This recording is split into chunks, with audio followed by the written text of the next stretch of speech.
The glass of water struck her face like a slap.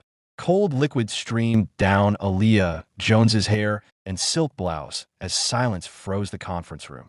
For a few seconds, no one moved until the area manager's voice cut through the air.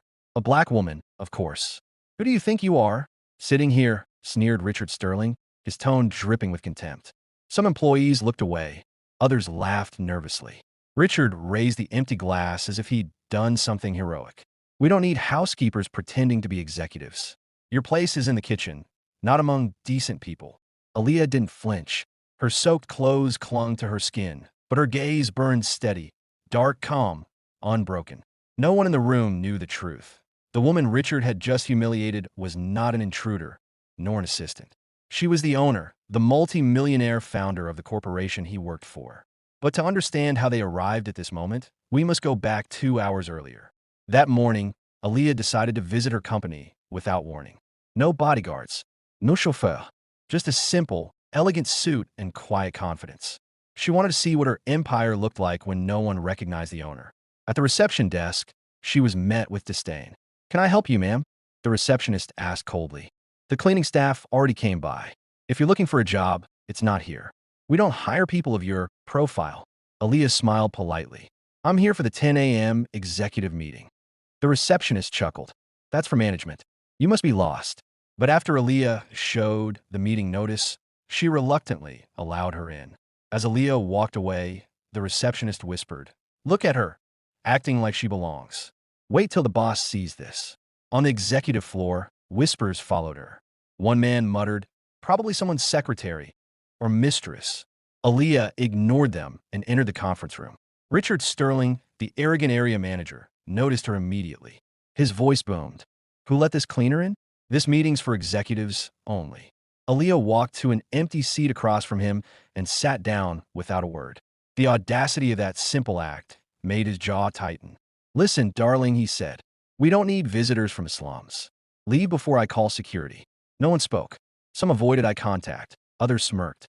"On top of being black, she's deaf," Richard barked. "Get out." Aaliyah remained composed. It was the beginning of a slow, humiliating spiral, one that would end with a glass of water hurled across her face. Richard began with fake authority. "Let's get started," he said, glaring at her. "But first, a reminder, this boardroom isn't a public space." A few chuckles rippled around the table. "I don't know who hired you," he continued, "but you should be taking notes, not sitting with us." Calmly, Aaliyah opened her notebook and wrote something down. That small act ignited him. "Are you ignoring me?" he snapped. "You think you can pass for an executive with that cheap suit?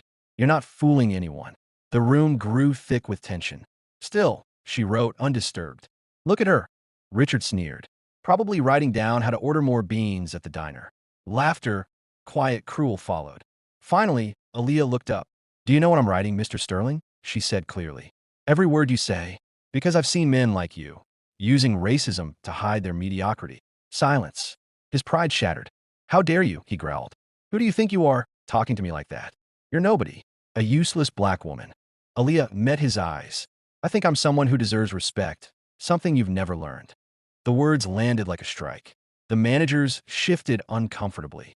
Richard, red-faced and trembling, spat back, "Respect? You want respect? Earn it. But here, you're worth nothing."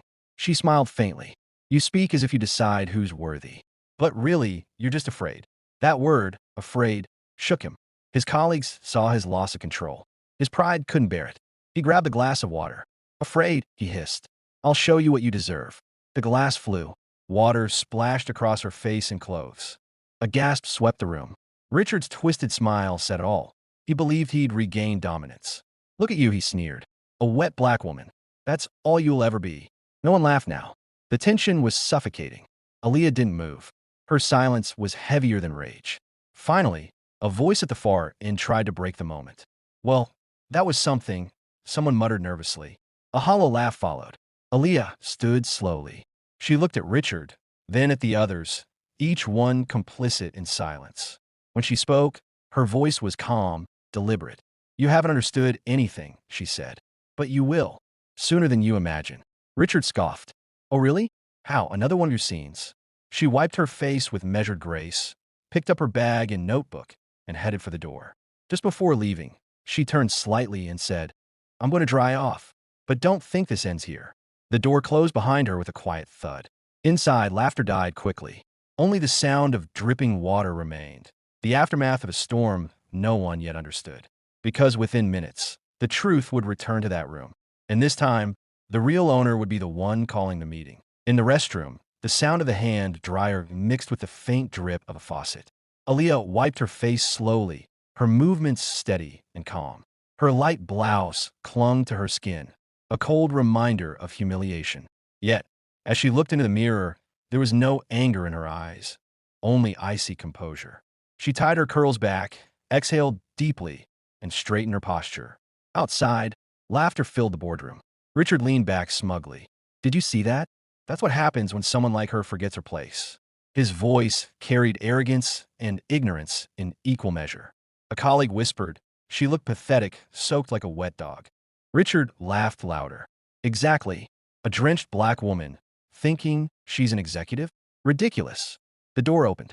Silence fell as Aaliyah walked in, her damp clothes clinging, but her gaze unwavering. The laughter died like a flame smothered by cold air. She stopped in the center of the room, meeting every eye. "Enjoy your laughter," she said evenly, "because soon it'll freeze on your faces. You'll hear from me again, sooner than you imagine." Richard chuckled nervously, trying to sound unbothered. "Hear that? She's making threats now." But beneath his mockery, unease stirred. Aaliyah wasn't broken. She was calculating. She stepped toward the head of the table with quiet confidence. "Gentlemen," she said, "my name is Aaliyah Jones. I am a majority shareholder and founder of this company." A murmur swept through the room. Richard's smirk vanished. Aaliyah opened her purse and placed a sealed envelope on the table. Inside were legal documents confirming her authority as interim executive director. Gasps broke the silence. "As of this moment," she declared, "I am assuming full executive control. What I've witnessed today will not be tolerated." Richard shot up, red with anger. "What kind of joke is this?" "You can't, I can, and I will," Aaliyah interrupted. "Richard Sterling, you are dismissed, effective immediately. Security, escort him out." He shouted, struggling as guards entered. "You can't do this. I'm the manager." Aaliyah's tone stayed calm. "You humiliated yourself. I simply made it official." She turned to the others. "Anyone who participated in this mockery will be suspended pending review." Chaos erupted, whispers, gasps, excuses. But Aaliyah's voice cut through. "Save the meeting footage. Begin an internal investigation. Report all discriminatory behavior to the authorities." Richard, halfway to the door, tried one last jab. "This doesn't make you great. People will see who you really are." Aaliyah met his glare. "Let them. I didn't build this company for power. I built it for integrity." The guards led him away. Aaliyah adjusted her sleeves, her voice steady. "Now let's continue. I expect professionalism." The meeting resumed, but the air was different, heavier, humbled. Aaliyah gathered her papers and walked toward the door. She turned once more. "Let this be a lesson," she said quietly. "In this company, you work with respect, or you don't work at all." Outside, sunlight greeted her like a quiet victory. She looked back at the glass building she had created, her reflection strong and unbroken. The same place that had humiliated her now bore witness to her strength. And as she walked away, those inside finally understood. The woman they mocked had never lost her place. She had only been reclaiming it.